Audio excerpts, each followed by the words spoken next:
Everybody, please be sure to subscribe. Subscribe so we know when we drop new videos, new podcasts, and also please like the videos and share them. Share them. Tell your friends about them. Spread this great message that we at the Zoo Crew are spreading. So subscribe, like, and share. It really helps. Thank you.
Hello, good afternoon. Welcome, everyone. Welcome to the Johnny and Clyde podcast presented by the original Zoo Crew. So, we're just two sober alcoholics studying and discussing the big book the way that Joe and Charlie did back in the day. So, let's start with a moment of silence to reflect on why we are here, followed by the serenity prayer.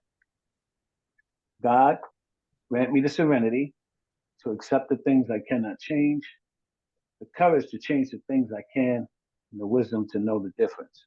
Now we're going to have Lindsay come in and read the set aside prayer for us. Good afternoon, Lindsay, grateful alcoholic. God, today help me set aside everything I think I know about you, everything I think I know about myself, everything I think I know about others, and everything I think I know about my own recovery, so that I may have an open mind and a new experience with all these things. Please help me see the truth. All right, thank you so much. All right, in 1973, Joe McHugh introduced Charlie P at an AA Speaker Al-Anon convention. Joe and Charlie soon discovered that they both shared a love for the AA Big Book, the Book of Alcoholics Anonymous. So they started traveling between their homes, discussing and studying the Big Book, and it became a regular event. So Johnny and Clyde met in the original Zoo Crew in 2022, and we also discovered that we had a love for the Big Book, that we loved studying it, and reading it together. So we were asked if we would do a podcast, and so we're here today. We meet every Sunday at 2 p.m. Eastern Time until 3:30 Eastern Time in this room. Please have your big books available so that you can study with us. You might want to take notes, underline, and highlight what we read and study here together today. This podcast is recorded, the audio, and you can find it on our website at thezoocrew.org. So the purpose of this big book study is to help us when we're meeting with a prospect or what we might call now sponsee, or just talking about sobriety in general. We want to be armed with the facts about the AA program and ourselves. You see, freedom from alcohol comes through taking the 12 steps and working with others. Page 15 of the 12 and 12 tells us what the 12 steps are.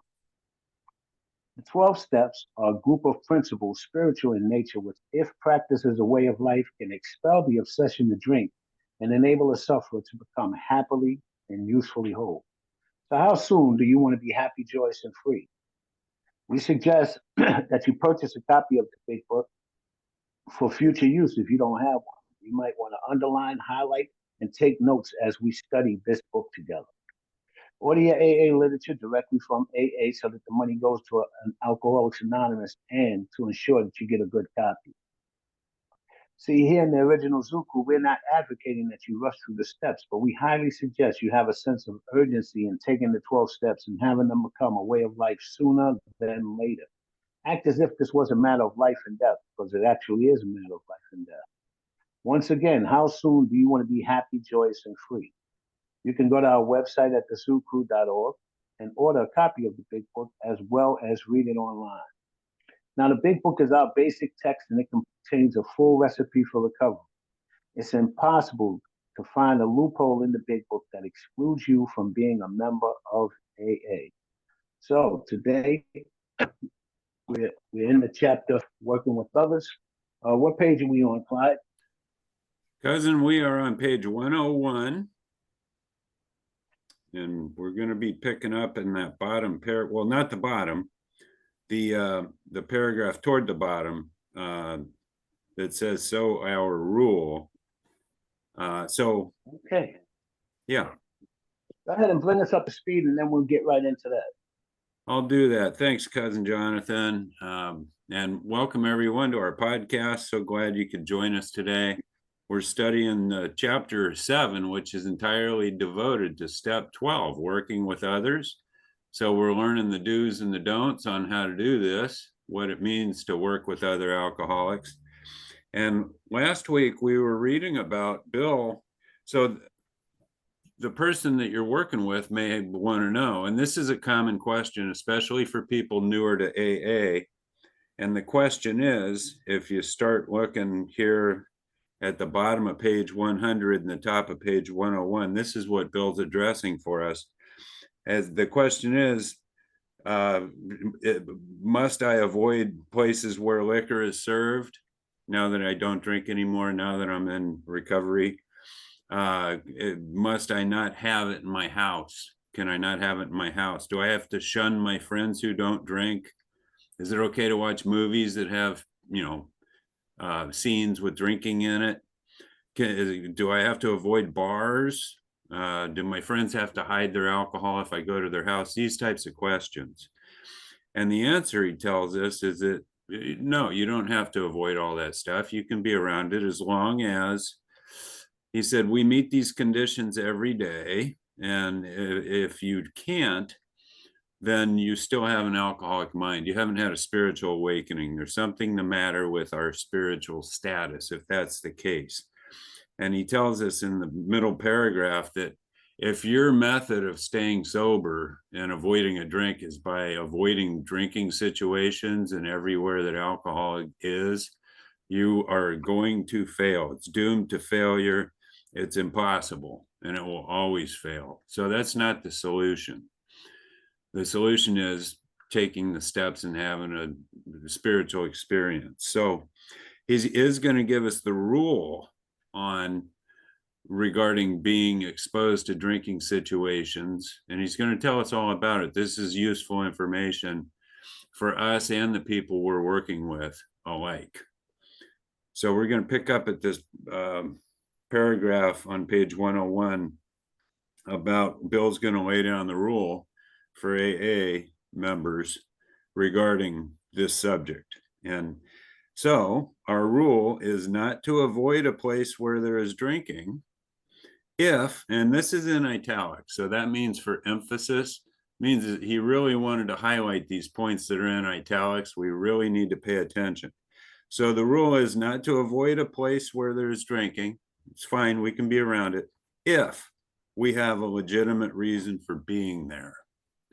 And so you can ask yourself if, what your reason is for being in the place that serves alcohol. That includes bars, nightclubs, dances, receptions, weddings, even plain ordinary whoopee parties. It says, to a person who has had experience with an alcoholic, this may seem like tempting providence, but it isn't. So we're going to stop. Yeah, we read one paragraph at a time and then we discuss. And we're going to have our friend Alyssa come in now and share her thoughts on this paragraph we just read about the rule that Bill gave us. Thanks, Alyssa. Come on in. Thank you, Clyde. Thank you for the meeting. So I hear a direction, and so the direction for me is that the rule is not to avoid places where there's drinking if I have a legitimate reason to be there. So for me, that's a warning. And then it gives me examples. And then to a person who has had experience with an alcoholic, this may seem like a tempting providence. So I had to look up providence. And I use my Big Book dictionary, and it says providence is divine guidance, divine direction, and care by a worshipped being. So that may seem like a tempting providence, right? So there's the warning, and the promise is that it isn't. God is so simplifying this way of life for me. It's amazing. If like, that's amazing. It's a promise that it's not like, I'm not going to go there and glorify the alcohol. I'm going to go there for the reason in which I'm supposed to be there, celebrating somebody's marriage, celebrating a birthday party, right? If I have a legitimate reason for being there, and if I'm spiritually fit, right? If I'm practicing these principles in all of my affairs, to a person who's had experience with an alcohol, like this may seem like it's attempting, like that they're going to focus on the alcohol, but I don't. And that's the promise, is that if I'm spiritually fit, I'm not going to focus. The promise is, but it isn't. But if I'm not working this, if I'm not studying and reading this literature up to this point, I'm not going to see that, but it isn't the promise. I'm not going to see that. That is so amazing. Like, I'm blown away right now, because I didn't have, the way that God's been redirecting my vision on, or my understanding of this big book, and he's revealing it to me. I never would have saw that as a promise, but it's not tempting to me. That's a promise. Great. Thank you, Alyssa. Okay, come on in and share with us, Mama Bear. Absolutely. My mama bear is still an alcoholic. Yeah, that's all good and well and fine. I haven't had the opportunity to test this theory out in life because I haven't, I'm basically a loner. Anyway, but I'm confident in my higher power to keep me sober. And I believe, yeah, and I'm grateful to be sober. It is such a beautiful thing. However, um, one little thing that keeps nagging me is that I'm here in Florida. I still have a storage unit up in New York, and in there is 100% uh, uh, vodka, which can be used for making medicines. And I'm kind of I'm a herbalist. I like to practice things and study things. However, while I was thinking about all this and had my hand raised, I was thinking, I said, well, I know somebody else like that. I could just give them the bottle, make the medicines, because, at this point, I mean, it's up in New York. I'm down here in Florida. We're like so far away. But yeah, that was my only thing. But I believe I got my answer on that one. Thank you very much for letting me share. Peace out. Okay, thanks, Loretta. What do you think, cousin? What do you think about what we're studying here? Oh man, this is great. Thank you so much, Alyssa, for pointing that out. And this is one of those things where I would say, when did they put that in the book? It says that if we've had who have had experience with alcohol, this may seem like tempting, the future, tempting providence. But the book specifically says, but it isn't, and it's so definite. It's so definite. It's not if. It says that that we made important qualifications. Therefore, all I need to do is ask myself on each occasion, you know, ask myself, state why I'm going there, and go there and do nothing more and nothing less. And I can enjoy myself. And I have been able to go wherever I wanted to go, since coming here and allowing you guys to give me a good introduction, understanding of these steps, and being willing to start living them. You know, and if I'm living the way that my higher power would want me to live, He doesn't want me to suffer. He doesn't want me to go back out drinking, and He wants me to be everywhere that I can be, that I might be able to be of service and be an example, you know? And so, yeah, that's what I'm finding here. When they put that in the book, I definitely put a star next to that one, but it is bold Thanks. statement. Thank you, cousin. Elissa? Thank you, Clyde. And thank you, Miss Loretta, for sharing, because you helped me see where this manifested. On page 45, it tells me that this book will enable me to find a power greater than myself, which will solve my problem. At step 1, I admitted I was powerless over alcohol and that my life was unmanageable. This started manifesting then. And then in 2, I came to believe that that power that you guys are telling me that will solve my problem, right, can help restore me to sanity. So the importance of taking the steps in order, that's what Mama Bear Share did. It got me thinking on the manifestation and why is it important that I follow the directions to this point, right? What's in it for me? And then I was listening to Cuz ask these questions. All of those questions are going to help me identify if I'm in column 4. Like, it's so simple. Like, God is just so good. Okay, I'm going to stop. Great. Thank you, Elissa, for sharing. Hi, Suzanne. Come in and share your experience, strength, and hope on this subject. Hey, everybody. I'm Suzanne and I am an alcoholic. Thank you for letting me share, and thank you, Clyde, for taking the workshop here for us. This is so good. Assuming we are spiritually fit. I can relate to everything everybody shared. And then on 45, lack of power, that was our dilemma. We had to find a power which we could live. You know, I always was a believer. I've always been a believer. I believe in God. I believe in Jesus. And I go to church but I never acted on it. I believed it. I believed that everybody else believed, but I wasn't quite sure that it was me. But what's interesting about all of it is that in the past, when I would get ready to go places where there was going to be alcohol, it wasn't about whether there was going to be. Everywhere I would go, I would make sure that there was going to be alcohol, because if there wasn't, I was either going to have to take it with me in my purse or in the car or somewhere, because I had to get to it. And I don't even consider it today. Now, if that's not a spiritual awakening, and every day that I learn something new and that awakening continues for me, is I couldn't not think of having a drink. That's the first thing that was on my mind every waking moment. And today it never enters my mind. I can go anywhere and I don't even consider it. It doesn't even come in anymore. And that's the power of God. That's a higher power. That is my spiritual awakening, and it doesn't stop. My awakening continues every single day, and it's just a beautiful thing. And it's so awesome. And I really, really like this. Thank you so much, Clyde. Thanks for letting me share. This is so cool.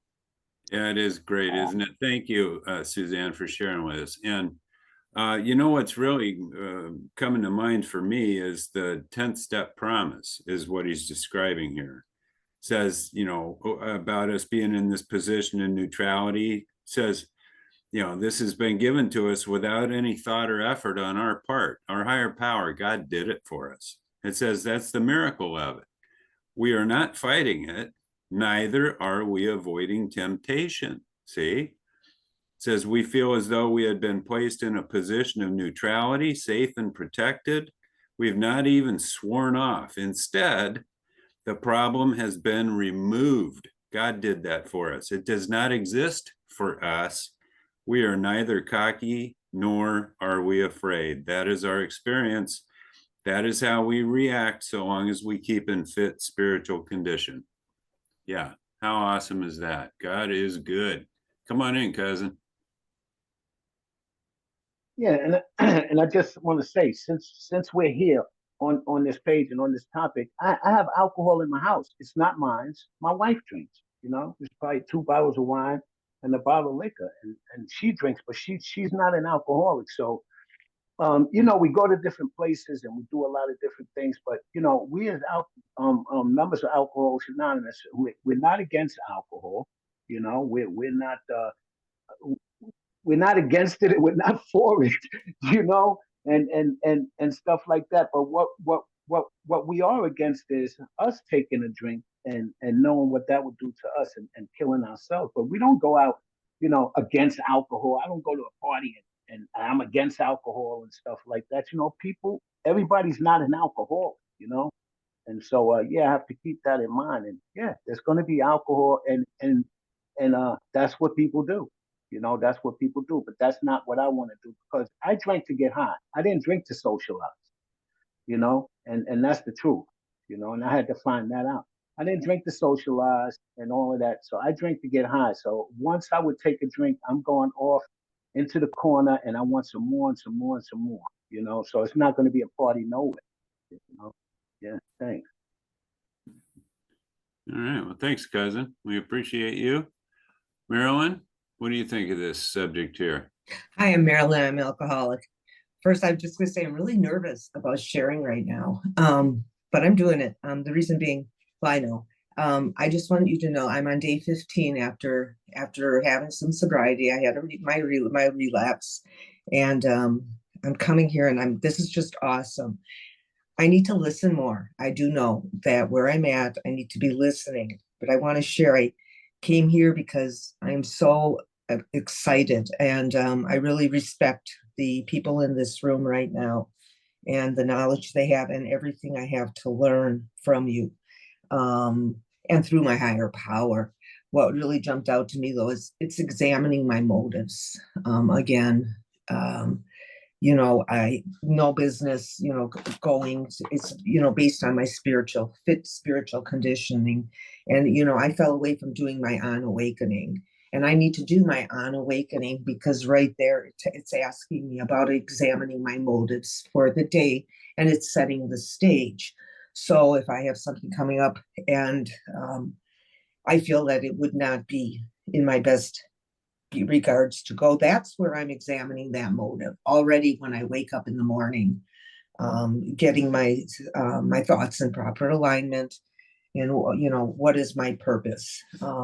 Because yes, in active drinking, I wasn't going to a wedding because I wanted to go to a wedding to say hey to everybody.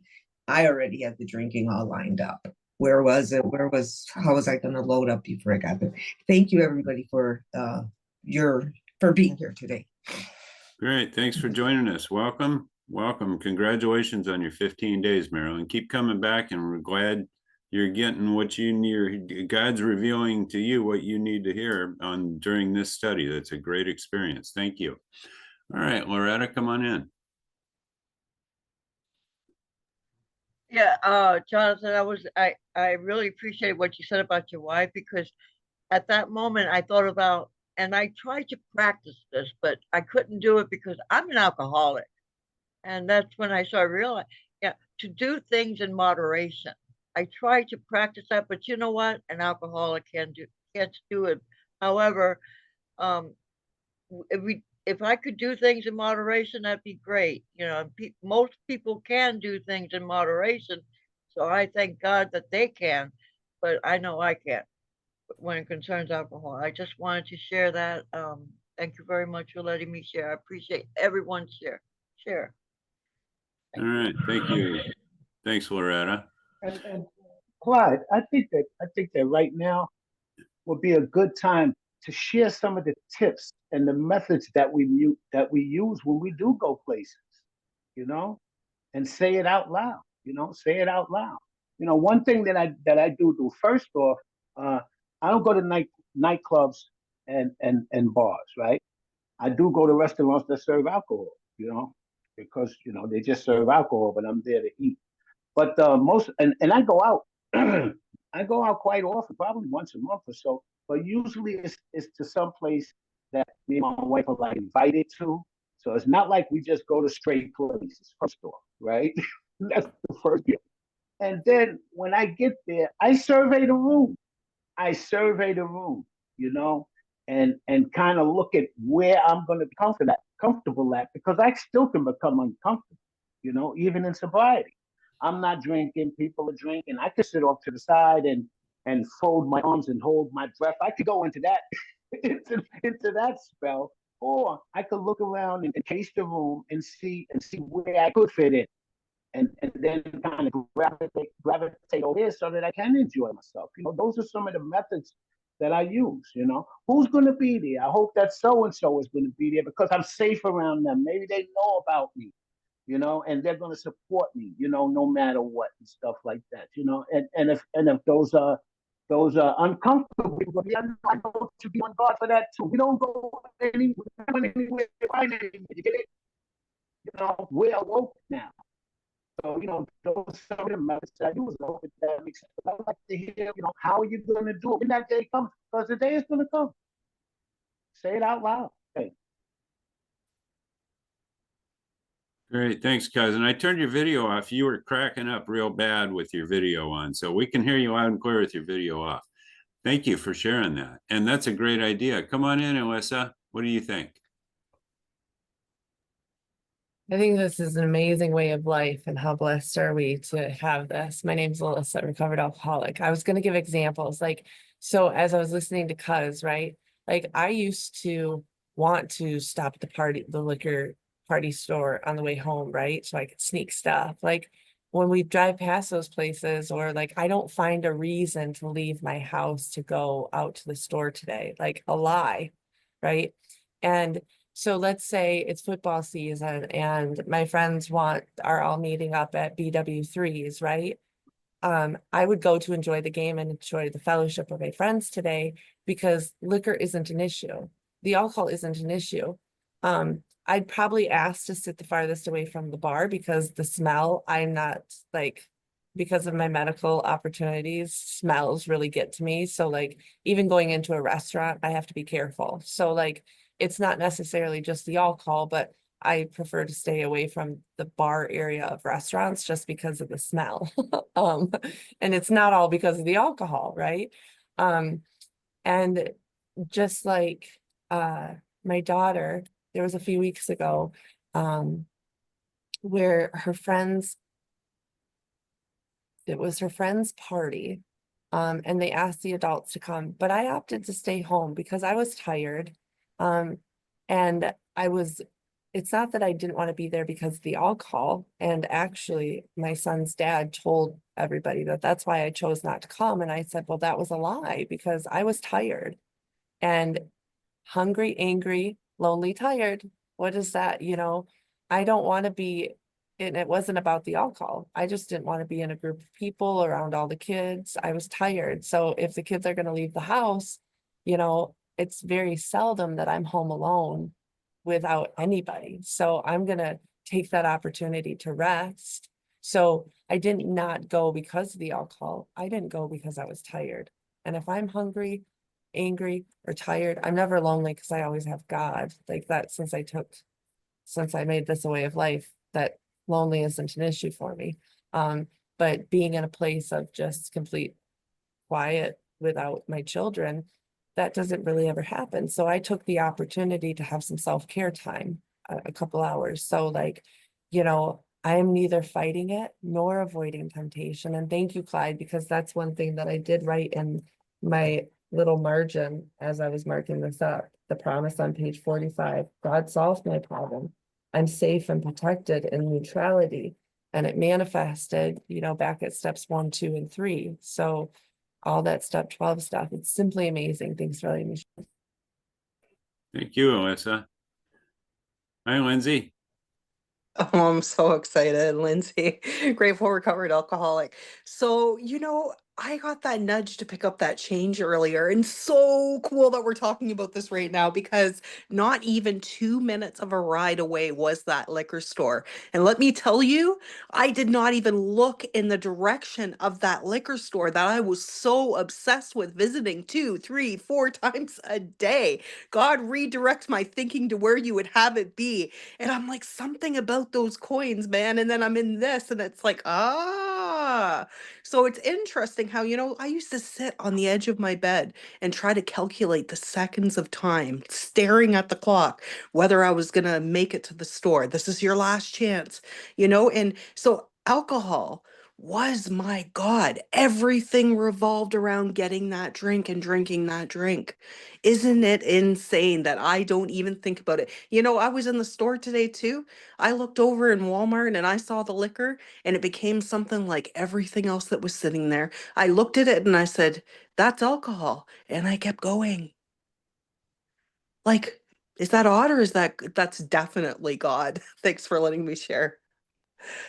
Thank you, Lindsay. We appreciate you. Hi, Sharon. Come on in. Hi, I'm Sharon, alcoholic addict. What this, one of the things that I do for family get-togethers and sometimes weddings too, but like Cousin said, I don't go to bars and, big establishment clubs and stuff, but I go to a lot of weddings and things like that and family get-togethers. And I bring something with me that I drink because I can't expect them to have it for me. Even if I mention it, they all know, and it still happens that nothing is there. So I bring things like that for me to make sure that I'm okay. And I'm pretty open about my alcoholism, so I don't get too many people asking me anymore, "Would you like a drink?" And at other occasions, I turn my glass over at the wedding parties on the table, so I do that immediately upon sitting down so that it doesn't get filled. And those are just little trick things that I do. And I never put my cup down when I'm uh, at a wedding and leave it on the table and go back to get it. I either put it someplace or I you get something new, because that's always that I've seen that happen so many times where people accidentally did drink. But as for the promises, the directions, uh, I think also that when you mentioned that I'm sorry, I forgot to put the timer on, that you mentioned step 10, that this manifests in step 1, 2, and 3, and step 10 as, as a promise, and it manifests in that we no longer fight or anything, or anything like that. I can't remember it offhand. I'm nervous. Okay. Well, Yeah. thank you, Sharon. Yeah. Thanks. Thank you for sharing with us. Yes. Okay. Hey, cousin, come on in. Yeah, Sharon, I'm gonna pick up right where you left off at. That's just where I'm at on the bottom of page 84. So I was thinking the same. I'm in the same thought pattern as you. And yeah. And in case anyone doesn't know, this is what our literature says. You know, we know that in step 2 that we came to believe that a power greater than ourselves could restore us to sanity. And in the past, you know what I used to think? Oh, I believe I'm restored. Because I believe I'm restored to sanity. No, that's just a very, very small part of it. It's after sitting down and letting you guys give me a good introduction and a working of the rest of these steps that this happens. And yeah, and when we after we've done a ninth step, meaning we've started to make amends and clean up the wreckage of our past, we'll be put into a position of neutrality. And it says that I will cease fighting anything or anyone, even alcohol, for by this time sanity will have returned. All of that bullshit about I'm still insane, that's bullshit. I mean, we have our moments, and we still make mistakes and sometimes do dumb stuff. I'm not talking about drinking. Still say some sideways stuff, but overall, sanity has returned. And why has sanity returned? Because now I'm on the basis of, trusting in God and cleaning house and working and learning how to deal with other people in society. And my experience with this, I didn't even know what was going on. I had about 8 months sober, and I had just went through the steps, and I was in the process of learning how to use them in my life. And my wife had to have some minor surgery, and I shared this before. It's so crazy. And she had minor surgery, and they sent her home with like fucking 60 of everything. for like to heal for 2 days. They would never do that for me. They would never do that for me, you know. And she took she took the stuff, 2 or 3 pills for 2 or 3 days, and there was a bunch of it left. And I had to get rid of it. You know, I was told you, know, take care of this, and I took it and I flushed it down the toilet. And at first, I did feel a little nervous. You know, I did feel a little nervous, and stuff like that. And I called my sponsor, and I told him about it, and I told him what I had did, and he told me that sanity had returned. He said that's a step 10 promise. You know, right there. And I moved on from there. But yeah, we can move on, and we can go wherever we need to go, and some of the places that we want to go safely, you know, as long as we got a good reason for being there. Thanks. Great, thanks, cousin. And I want to share too about this subject on a broader level. This is really just amazing to me. You know, in the 10th step, if you continue to the next paragraph, you know, that Sharon and cousin were talking about, it says that every day is the day we must carry the vision of God's will into all of our activities. How can I best serve thee? Thy will, not mine, be done. And so here's the question I ask myself. They're asking here, if I'm going to be in a drinking situation exposed to alcohol, I can do that if I have a legitimate reason for being there. Well, I ask myself now, as the result of these 12 steps and my new way of life, before I open my mouth and say something, or before I do something, I ask myself, is this God's will? Do I have a legitimate reason for saying this or doing this, period? So when I'm walking around, when my wife and I go for a walk with the dog, and I'm about to say something that I shouldn't say, I ask myself, do I have a legitimate reason for saying this? What is going on here? Is this going to improve my relationship with my wife, or be neutral or harmful? And a lot of times it's neutral or harmful, so I don't say anything. And what a remarkable difference in my life if I just think through, does God want me to say this right now? Does he want me to do this right now? And if the answer is no, I don't say it and I don't do it. So I expand this. So, and I'm going to let you know, I cheated on the test here. So the other legitimate reason for me to be in a drinking situation, like a wedding or a work party or something like that, the methods I use are to think, what can I do to enhance this experience for the people that I'm interacting with? Love and service. So I want to make the party better. I'm not there to enjoy myself and grab as much as I can. I'm there to make the party better for the people, the other people at the party, whether it's work or pleasure or either or, it doesn't matter. So that's my role, to be there and be helpful, bring some love and some compassion and some tolerance and some kindness, and be uplifting and positive. Be the positive in that interaction, make the relationships better, not the same or worse. So anyway, thanks for letting me share my 2 cents on this subject. Any other thoughts before we move on to the next paragraph? He's going to give us a continuation with a little more. He elaborates a little bit on this same subject. So we'll go ahead and pick up then. Bottom paragraph, page 101. It says, you will note that we made an important qualification. It says, therefore, ask yourself on each occasion, have I any good social, business, or personal reason for going to this place? In other words, he's just repeating, do you have a legitimate reason for being there? Same instruction, same question. Or, here's a warning, am I expecting to steal a little vicarious pleasure from the atmosphere of such places? So that would be an example of me wanting to go to the groups, meeting at a bar, and I'm going to go there because I want to reminisce about the good old days when I used to drink, and think back and dream about, oh yeah, this would be so good.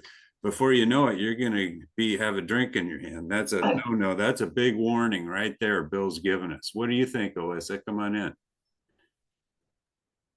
Thank you, Clyde. I think this is great. And what's coming to my mind Vicarious.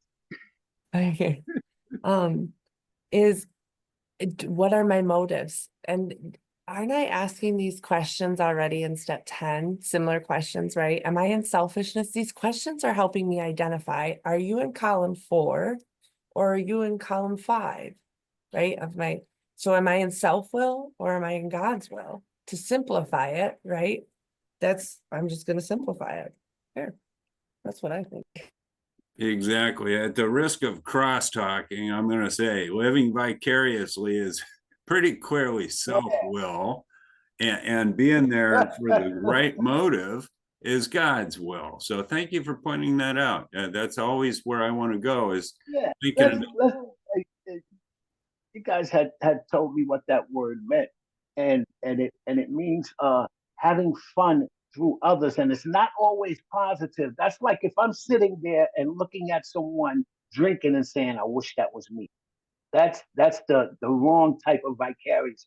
Have you ever done that? You sit there, wow, I wish that was fucking me. You know, that's no good. But to see someone playing basketball and hitting those 3-point shots, to live that vicarious is a good thing. Wow, yeah, that's cool. Yeah, thanks, guys. So yeah, that's what that word means. I didn't even know what that word. That's another one of those big words that Bill throws out there. Living vicariously. Yeah. Yeah, that's why Cousin and I are quick to pull out a dictionary and look up words that we aren't familiar with. It's important, especially in the big book that was written in the 1930s. Bill uses a lot of older language too, but in addition to that, there are some words that aren't real common that we need to look up in a dictionary. It's a good technique. Thank you, Cousin. Thank you. Lindsay. Good afternoon, Lindsay. We're recovered alcoholic. So I want to talk about intention. So whenever I hear somebody considering the possibility of a mocktail, okay, alcohol is an obsession of the mind, not about the drink. Okay, and it's like, okay, so you want to have a mocktail, something that kind of reminds you of that, but it's not that. So I don't know what is actually being tricked or believed in this particular situation, but I'm not down with it because for me, that's a very slippery slope and I just don't get it. Maybe it's just me, but I don't. Thanks for letting me share. Thank you. We appreciate you, Lindsay.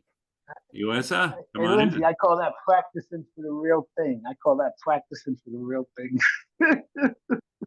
Somebody told me that. Alyssa, recovered alcoholic, and what came to me after is like God is really trying to help us here. If he couldn't, like, we're asking these questions because Bill wrote the book, right? But I truly believe that he was writing it with God, with the one who has all power, right? He talks about this. Because why am I having that mocktail because I'm really in my head thinking about, ooh, you know what alcohol really does to me, and like so like I'm glorifying everything else but the one who has all power. And that word providence, because that's what I did, I looked it up in my dictionary, my big book dictionary, which it's on my table somewhere, right here. I looked up the word providence and it talked about worshiping God. And then if you pick up your dictionary, which I can't say that I've done in this section with that word ever before today, but it gave me a whole different perspective of this set of questions in the next paragraph, right? Who am I really glorifying? Am I glorifying the one who has all power? Or am I glorifying this place, the wedding, right? Where the alcohol is at? Am I glorifying, it could be any number of things, like food. Am I watching the food channel because I want to learn a recipe, or am I watching the food channel because I'm obsessing about food and thinking about eating it and how good it would be, and I can't eat very much right now because of my health stuff. So that's something that I could see my brain doing. Hence why I think God just gave that as an example. But these questions are really, and again, it's checking my motives. So for me, and what God just revealed to me is, what are you glorifying? Are you glorifying the one who has all power? Is that who really you want to be like, in the likeness of, right? Our daily reflection asked us in the likeness recently, do I want to be in the image of my higher power, which is love, patience, tolerance, service, perseverance, all of our principles? Or do I want to continue to chase after these things that take me into selfishness, self-seeking, all of the defects that pull me back into self-will? So that's what God just revealed for me, is these questions are helping the person who is reading the text, right? And for me, it went deeper today. More was revealed. That, Alyssa, let's keep it simple. Who are you going to glorify today? The one who has all power or the things of this world? I think I'll stay with the one who has all power, because that's love, tolerance, patience, kindliness. And that's the image of the likeness that I want to be in. Thanks for letting me share on that. Thanks, Alyssa. Yeah, so he's given us a warning. We're not supposed to be there seeking pleasure from that atmosphere with a bad motive. So he says, though, if you answer these questions, I'm at the top of page 102, continuing. If you answer these questions satisfactorily, you need have no apprehension. No problem. Green light. Says go or stay away, whichever seems best. So it's not cut and dried. You may feel a little iffy about it. And if you do, you can stay away if that seems best to you. Your higher power should reveal that to you. But, and so if you are going to go, be sure you are on solid spiritual ground before you start, and that your motive in going is thoroughly good. There it is again. We just heard it 3 times. 1, if we have a legitimate reason. 2, ask yourself, have I any good social, business, or personal reason for going to this place? Number 3, that your motive in going is thoroughly good. So check yourself, be honest with yourself.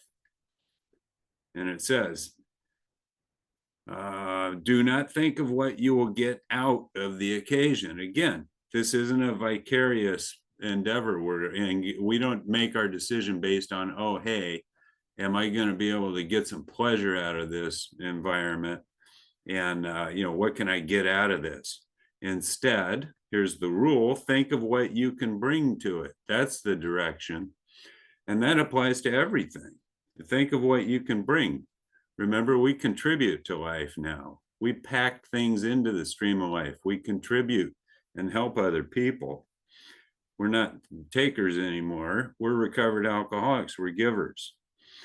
And it says, but here's a warning. If you are shaky, you'd better work with another alcoholic instead. That's the surefire way. That ensures immunity from drinking, is working with other alcoholics.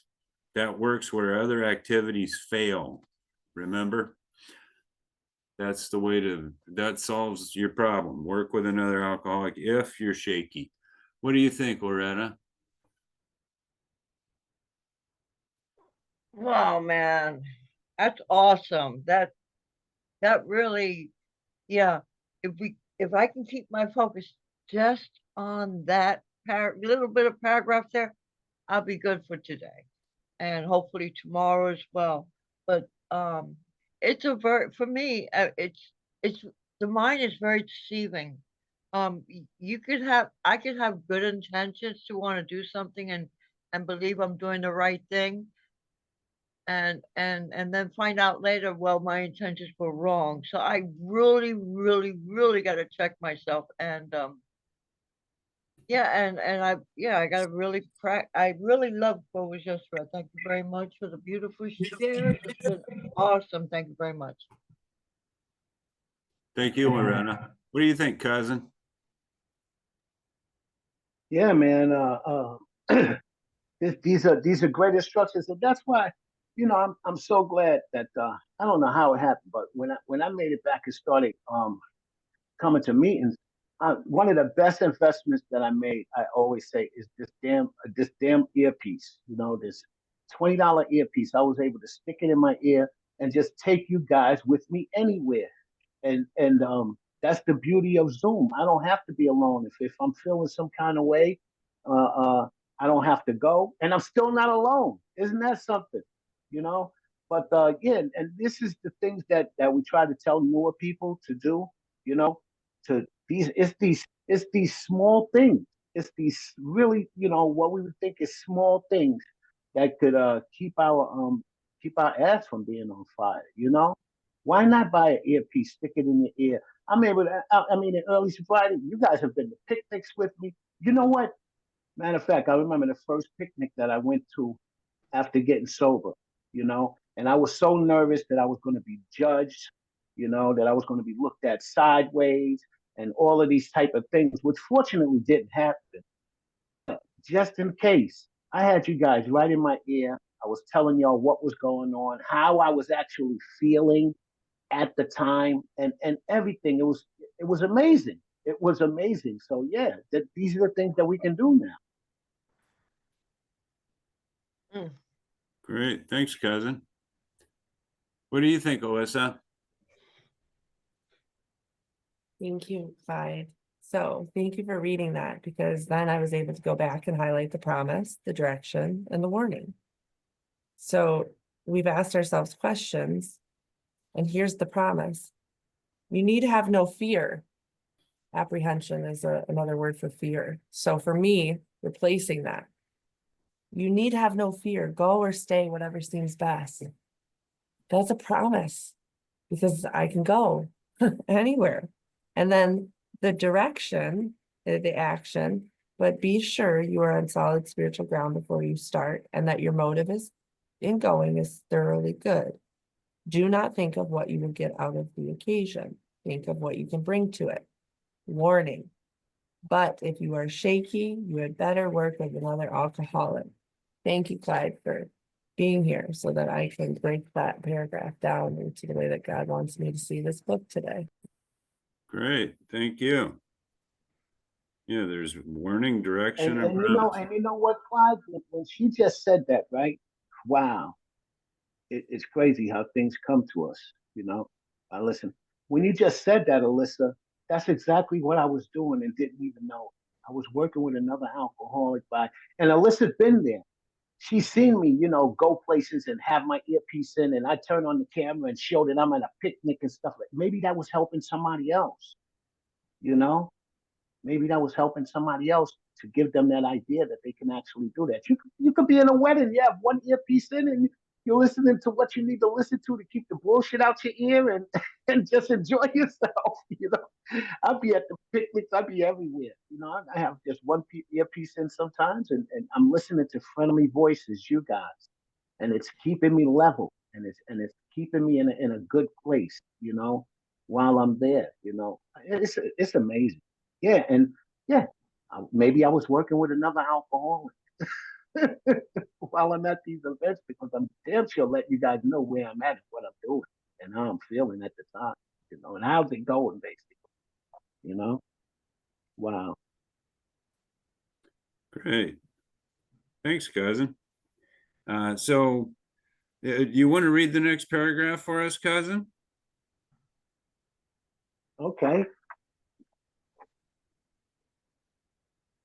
we're in the bottom of page 101. No, middle of page 102, that paragraph that says why Yeah, middle sit. of page. Yeah. Yes. Why sit with the long face in places where there is drinking, sighing about the good old days? If it is a happy occasion, try to insist, excuse me, try to increase the pleasure of those there. If a business occasion, go and attend your business enthusiastically. If you're a person who wants to eat at a bar, by all means, go along. Let your friends go. By all means, go along. Let your friends know that they are not to change their habits on your account. At a proper time and place, explain to all your friends why alcohol disagrees with you. If you do this thorough enough, few people will ask you to drink. While you were drinking, you were withdrawing from life little by little. Now you are getting back into the social life of this world. Don't don't start to withdraw again just because your friends drink liquor. And here's our job now. We got a job. I love it. Your job now is to be at the place where you can be of maximum helpfulness to others. So never hesitate to go anywhere if you can be helpful. You should not hesitate to visit the most sordid places on earth on such an errand. Keep on the firing line of life with these motives, and God will keep you unharmed. Wow, more is just coming to me. And you know what? Um, I just went out for a wedding anniversary. It was Valentine's weekend, and I could see that I could be of use. At the end of the party, I was able to help them to pack stuff away because I wasn't drunk. you know, I was able to help them pack stuff away. So I did, bring something to the party. At the end of the party, I was able to help them to pack the food away and fold up some of the tables and the chairs and stuff like that. And if I was drinking, I would not have done that. I would have been wondering why are you putting the bar up, you know, and stuff like that. But yeah, that's what that's talking about there. That don't not go someplace where I may be able to be of help. Maybe I could get there early and help set up the party. Wow. Maybe I could stay there late and help break down the party. Wow. These are the little things that we can do now that we're sober and we're not absorbed and focused on drinking, right? Yeah, great. So Suzanne, what do you think of this? Come on in and share with us. I love this. And I think maybe this might be, hi, I'm Suzanne. I'm still an alcoholic. I think that maybe this is part of this was written a long time ago. Because I've not experienced that today, that I can go to a party or to a Christmas event. I've been to Christmas parties. I've been to several events since I got sober. And when I say I'd like it, when they ask, would you like something to drink? And other people are drinking, I'd like a Diet Coke. Nobody blinks an eye. Nobody even questions that I'm not drinking. It's really not an issue that people bring up. I think we worry about it more than we think other people do. They don't really care whether we're drinking or not, or at least that's been my experience. When I say no, when they ask if I'd like something to drink and I say a Diet Coke, it's just normal. People really don't think that much about what we're drinking or what we're not drinking. And I'm thinking probably back then in Bill's situation, and a lot of business people and a lot of people drank back in those days a lot. And so there might be a little bit of a difference there that people would wonder, why are you not drinking? But I don't experience that today when I go to events where there's alcohol, and I choose not to drink and I just order a water or a Diet Coke. So, it's really not that big of a deal. Just order what's best for you and move on. Thank you for letting me share. Thank you, Suzanne. Loretta? Yeah, thank you. I am so grateful to be sober and in fellowship with you guys. It's really more than a miracle. It's a blessing and everything above. But I love business. I love merchandising. I love all that stuff. But when I was doing it, I was an alcoholic. But this time around, I can actually I could be in social life of this world, get business enthusiastically. All those promises that are in here can actually I can go 100% fully into what I want to accomplish because of my choice to stay sober. I'm just grateful to be on this happy journey of recovery with you guys. Thank you very much for letting me share. Mama Bear, still an alcoholic. Thank you. Thanks, Loretta. Hi, Alyssa. Hi. All right. Alyssa, recovered alcoholic. And blessed beyond measure because I'm just so thoroughly excited. So this is the direction. Why sit with a long face in places where there is drinking, sighing about the good old days? If it is a happy occasion, try to increase the pleasure of those there. If a business occasion, go and attend to your business enthusiastically. If you are with a person who wants to eat in a bar, by all means go along. Let your friends know that you are not there to change their habits on your account. At the proper time and place, explain to all your friends why alcohol disagrees with you. If you do this thoroughly, okay, I'm going to pause there because that's the direction. Here's the promise. Few people will ask you to drink. That's amazing. Here's a warning. While you were drinking, you were withdrawing from life little by little. Well, yeah, that was a promise of me drinking. So that's a warning, right? But here's more promise. Now you are getting back into the social life of this world. Assuming I'm spiritually fit, I get to get back into the social life of this world. Well, am I getting back, guys? Is this promise true for me today? Is that what you're seeing?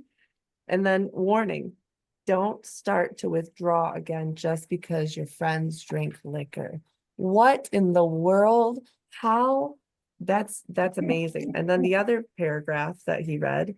So the direction, your job now is to be at the place where you can be of maximum helpfulness to others. So never hesitate to go anywhere if you can be helpful. You should not, and this is the warning, you should not hesitate to visit the most filthy, because I looked in my dictionary, right? That's what sword means. Spot on earth on such an errand. So, and then here's a little bit more directions. This is the promise. Keep on the firing line of life with these motives. That's the direction. So I keep on the firing line of life with these motives. And guess what my promise is? God will keep me unharmed. And where did that start manifesting? Well, steps 1 through 11. And the promise, the 10th step promises, I'm in a position of neutrality, safe and protected. I have not even sworn off. Thanks for Thank you, Alyssa. Hi, Sharon. What do you think? I just wanted to say how exciting that was because I followed along. I had found those promises and didn't know whether I could say anything, but I just am so excited that I could see that so clearly. And God will keep you unharmed. But the one that really excited me is now you're getting back into the social life of this world, being a productive member of society, being a part of everything, something that isn't that what I've wanted all this time when I was drinking and doing those things, thinking I was becoming a part of the social world. But this is more. This is the true and honest, clean and straightforward way of coming part of this world. Thank you for sharing all of that. Thank you, Sharon. Yeah, and boy, I'll tell you, the directions here, this is a repeat of what we've been reading. I'm just going to give you a quick rundown of some of the places this concept shows up. Increasing the pleasure of those there, attending to our business enthusiastically. And the key here is being maximum helpfulness to others if you can be helpful. These are the directions. These are the directions that result in the promise. And they're spelled out. He's repeating, listen to this in the step 3 prayer. Before we even say the 3rd step prayer, it talks about, more and more we become interested in became interested in seeing what we could contribute to life. We're givers now. The third step prayer, those I would help of thy power, thy love, and thy way of life. The seventh step prayer, remove all my defects so that I can be, that stand in the way of my usefulness to you and my fellows. There's the responsibility pledge about, me being responsible for the hand of AA, always to be there. In Bill's story, he talks about how important it is to be helpful and get into action, helping other people on his pages 14 and 15 in his story. And then on page 20, our very lives as ex-problem drinkers depend upon our constant thought of others and how we may help meet their needs. Page 86, it talks about during the 11th step about, seeing what we could contribute to life. And page 77, Ray brings it up all the time at the 8:15. Our real purpose is to fit ourselves to be of maximum service to God and the people about us. And then on page 97, helping others is the foundation stone of your recovery. That's what AA is all about. It can be summed up in 2 words, just like Dr. Bob said at his farewell speech. He said, all of AA can be distilled down to 2 words, love and service. So helping other people is being helpful to other people is key. That's what this program is all about. Yeah. What do you guys think about that?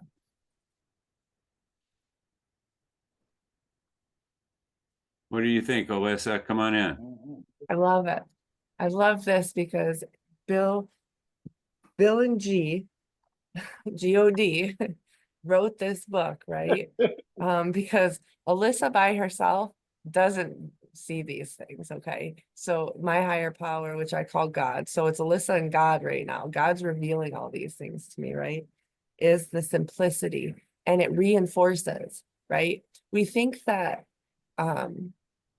like it's saying to me the same thing over and over. And I love how you pointed it out, right? That's where the third step, that manifestation, where I said it started manifesting, but Clyde really drilled down and said, this is with the prayer and how we say it. Like, it's so important, so simple. And how I overcomplicate it is I'm like, well, see, my life is, this is my schedule, and these are the places I need to go because this is who I am. So pea brain up here wants to make myself better than, it's like a popularity contest when it isn't, and I got to quit being cute, and just look at, okay, what, I lost my thought because I looked, but, and so yes, they're the same type of promises, but they're different experiences. So they aren't the same promises because of the experience and within the step, and at what part of the step am I experiencing it? So it does have one foundation, love and service, right? Love, the greatest of these is love. That's something, I've been told on page 87, be quick to see where religious people are right, make use of what they offer. That's a direction. And if I do that, then this part of what Clyde said makes more sense, like that love and service. And it truly is, because what is my higher power? When I think of my God, he's love. That's the first thing, like the purest form of love. I don't even need a partner right now, because like I'm just focused on being the best version of me and knowing that I have the source of this power, which is love and service, because he's taking the time to show me how simple this way of life is. I don't know what God wants me to do after I raise my babies, right? But right now I'm focused on raising my babies. And as a result of this way of life, I'm able to check myself with my behavior all the time. I had a situation last night where I got impatient and upset, and I was trying to cut my son's hair, and he doesn't like the sound of that razor, nor does he like the feel of it, the clippers. And I got impatient. But this morning I was able to address that in the workshop. And then I got to make amends to my children. And all while I'm here studying the book with you, they're being kids. And, you know, the few times that they've gotten into scuffles, they came over and, you know, my son knew that what he had done was wrong. And he said, Lissy, I'm sorry. I didn't mean to hurt you, and gave her a hug. Like, that's how we roll in this house. So as I'm saying this, I'm worried about what I'm going to do when my babies are gone. Right now, God is allowing me to raise productive members of this world that have love and service for others. Like, you want to talk about blessed? We need too blessed to even realize it right now. I don't even have to worry about stress, but that's just so cool. And I know I kind of went off, but it does have a purpose because that's service. I am being of maximum service to God and the people about me, you know, and apparently I have a fear of what people think of me because all of that just came out, but I don't anymore because I'm asking God to remove that because in front of all of you within this share, I identified that there's, and people pleasing maybe, but that's why I keep coming back because the more I dig away at that crap, the closer I am to the sunlight of the spirit and my God's love. And so I'll keep doing that. Awesome. Thanks, Alyssa. So, cousin, you want to keep reading for us about, he's still talking about the subject. Yeah. Yes. I love what he's getting ready to say next. Here are some facts. Many of us keep liquor in our homes. We often needed to carry green recruits through severe hangovers. That is not the case as much these days, but back then, that's how it was. Some of us still serve alcohol to our friends, provided they are not alcoholic. But some think we should not serve liquor to anyone. What's your census on that? What's your census on that? All right. And we're going to talk about that. These are statements here. We never argue this question. We feel that each family, in light of their own circumstances, ought to decide for themselves. We are careful never to show intolerance or hatred of drinking as an institution. Experience shows that such an attitude is not helpful to anyone. Every new alcoholic looks for this spirit among us and is immensely relieved when he can, and immensely relieved when he finds that we are not witch burners. A spirit of intolerance might repel alcoholics whose lives could have been saved had it not been for such stupidity. We would have not even, we would not even do, we would not even do the cause of temperate drinking any good, the cause of temperate drinking any good. For not one drinker in 1,000 likes to be told anything about alcohol by one who hates it. Okay, let's talk about all of that. Yeah, we're not witch burners. We're not against alcohol as an institution and all of those things. And some people have alcohol in their homes. What do you do? When you uh, now this is directed towards maybe new people and stuff. And I think that I even went through this one time that I go to somebody's house and they're an alcoholic and I see a fucking bottle of wine sitting in the corner. What am I to think? What am I to think? You have to explain it. Look, that's not mine. We keep alcohol in the house. It's not my decision. It's not my decision to tell everybody in the house, hey, you can't, even though it's just me and my wife. But I'm saying, suppose you live where there's a few people, or you've had a bar, you have a bar and stuff like that. You just say, hey, you know, I'm not against drinking. I'm not against drinking as an institution. I just don't drink. What do you guys think it is? Yeah, Loretta, what do you think of this? Yeah, it's absolutely right. Yeah, do all things in moderation, but this alcoholic couldn't do it. My body's allergic to it, so I had to give it. And I'm grateful. I'm more service now than I was back then. But yeah, alcohol and you use of moderation for the normal people, most people that's not allergic to it. It could be medicine. It can help.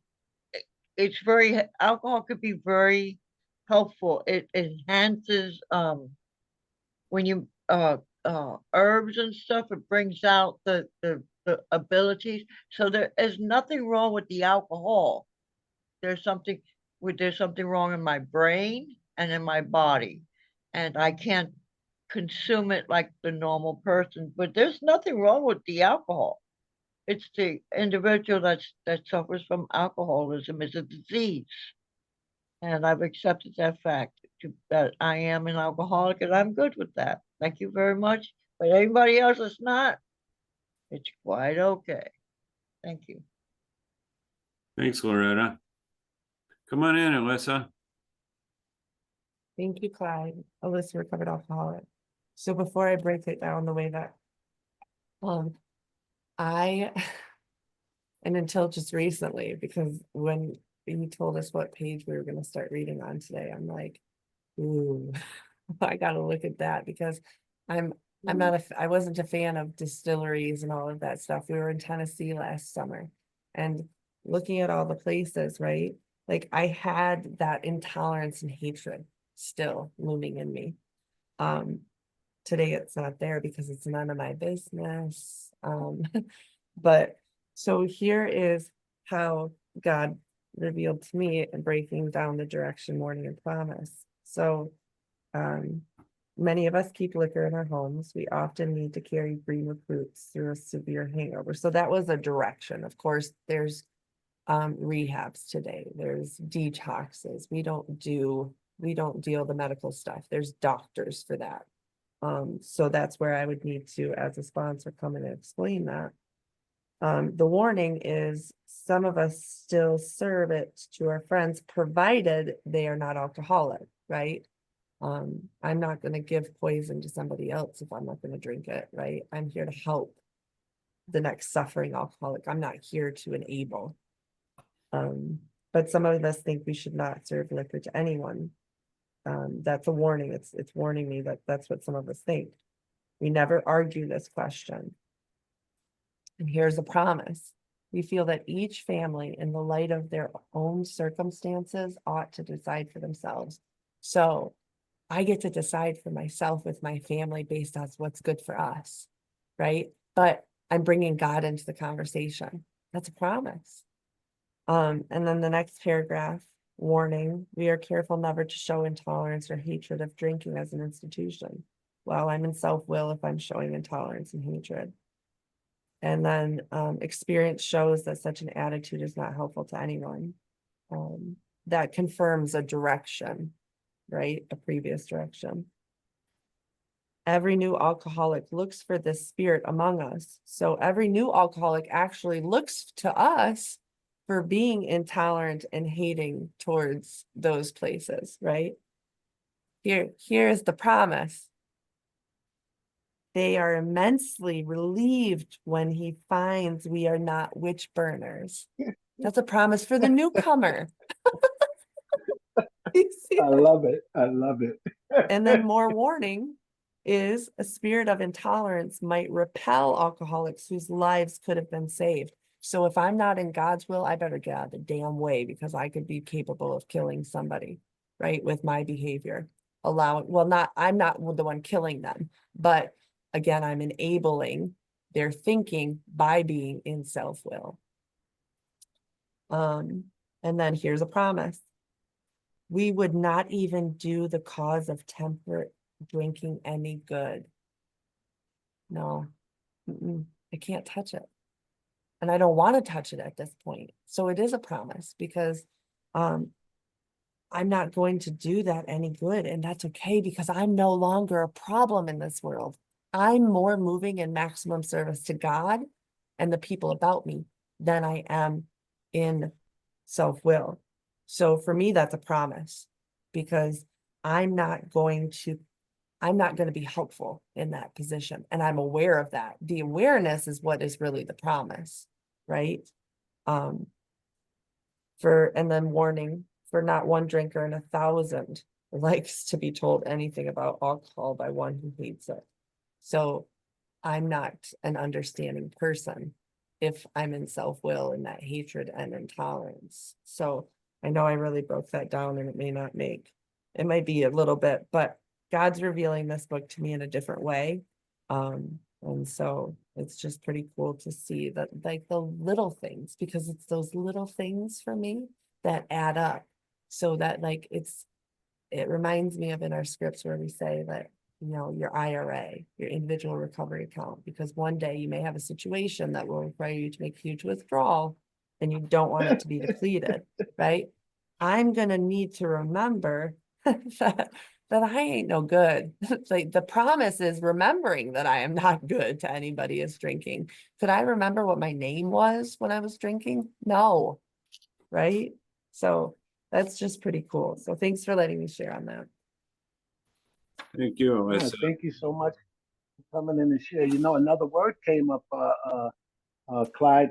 What is the temperance of society? Is those the people who think that alcohol is not good for anything? It shouldn't even be made. It should be outlawed, and Yeah, it's of the devil. It's of the devil, I tell you. that's right. That's right. Yeah, that was Yeah, and it brings up tradition 10 too. Is Alcoholics Anonymous has no opinion on outside issues. Alcohol as an industry is an outside issue. Hence, the AA name ought never be drawn into public controversy. So remember tradition 10.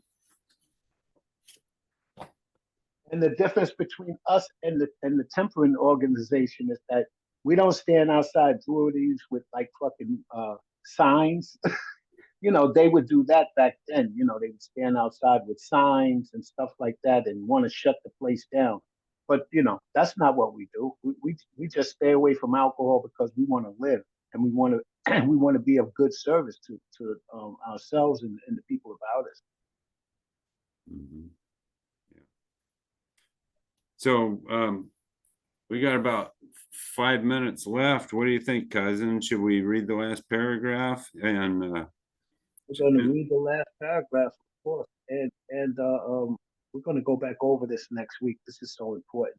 We should do homework on this and really find and really go back, each one of us, and bring something back out of this chapter before we move on to the next chapter. I think the next week should be totally solely dedicated to reviewing what we've just read, because this is so important. What do you think? sounds like a good idea to me. I see other people in the group nodding yes. Yeah, this is step 12. We're gonna review this next week, and then we'll move on to two wives, not with a verb in the middle. It's two wives, right, Alyssa? Not two the wives. Yes, two wives. Yeah. Words are important. Yeah. All this time I've been saying to the wives, all my life, to the wives. What book was I reading, right? Okay, so it says someday we hope that Alcoholics Anonymous will help the public to better realize, to a better realization of the gravity of the alcoholic problem. But we shall be of little use if our attitude is one of bitterness or hostility. Drunkards will not stand for it. After all, our problems were of our own making.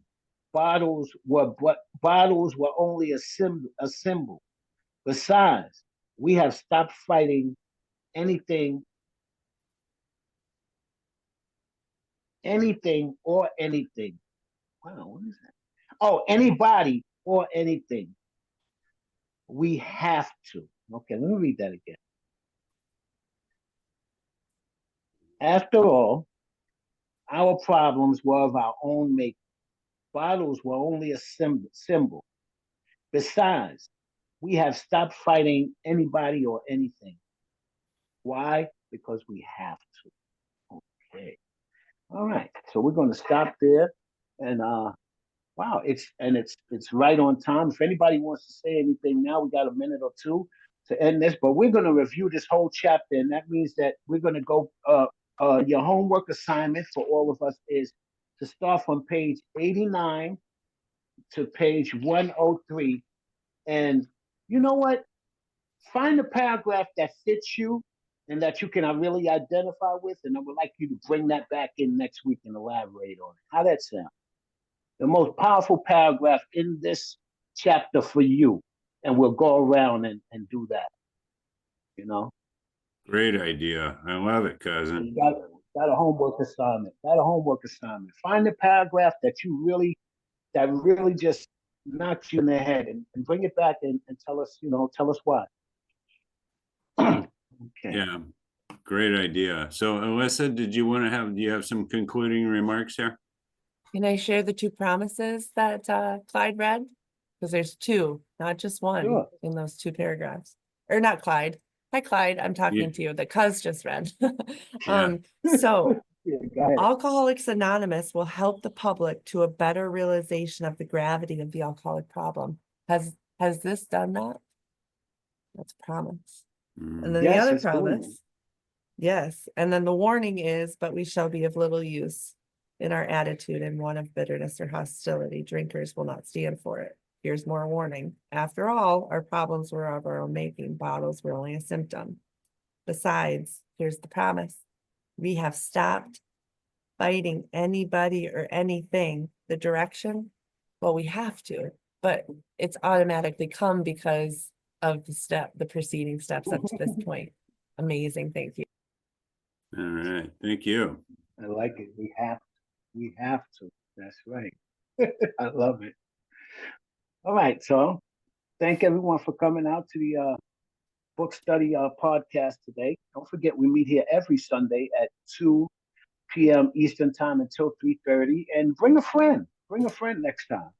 Now the podcast will be available probably by Tuesday. Just go on the website and pull it up by Tuesday. John usually posts it by Tuesday or Wednesday.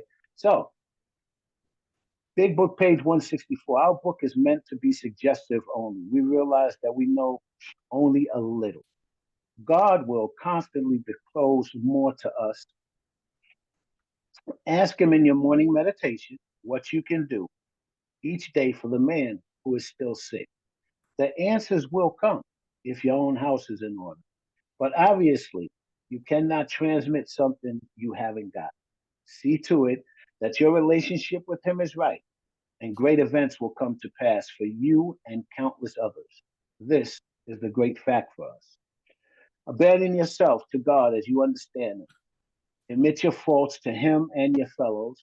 Clear away the wreckage of your past. Give freely of what you find, and join us, and we shall be with you in the fellowship of the Spirit, and you will surely meet some of us as you trudge the road to happy destiny. May God bless you and keep you until then. So let's close this podcast with the Lord's Prayer. Who woke us up this morning? Our Father. Our Father, Thou who art art in in heaven, heaven, hallowed be thy hallowed be name. thy name. Thy Thy kingdom kingdom come, come, thy will be thy will be done done on earth on as it earth is as in it is in heaven. heaven. Give Give us us this this day day our our daily daily bread. bread. Forgive us our Forgive us our trespasses, trespasses, Give us as our we we forgive trespasses forgive those who those who trespass trespass against against us. us. And lead us Lead us not not into into temptation, temptation, lead but us deliver not deliver us us into from from evil. evil. temptation. Thine is the For thine is kingdom, the the kingdom, Kingdom, the the power, power, thine is and the the and the glory, kingdom, glory, the forever and power, ever. forever and and ever. the glory. Amen. Thank Forever and you. ever. Thank you, Thank you. everybody. Great meeting, guys. Hey, everybody, please be sure to subscribe. Subscribe so when we drop new videos, new podcasts. And also, please like the videos and share them. Share them, tell your friends about them, spread this great message that we at the Zuka are spreading. So subscribe, like, and share. It really helps. Thank you.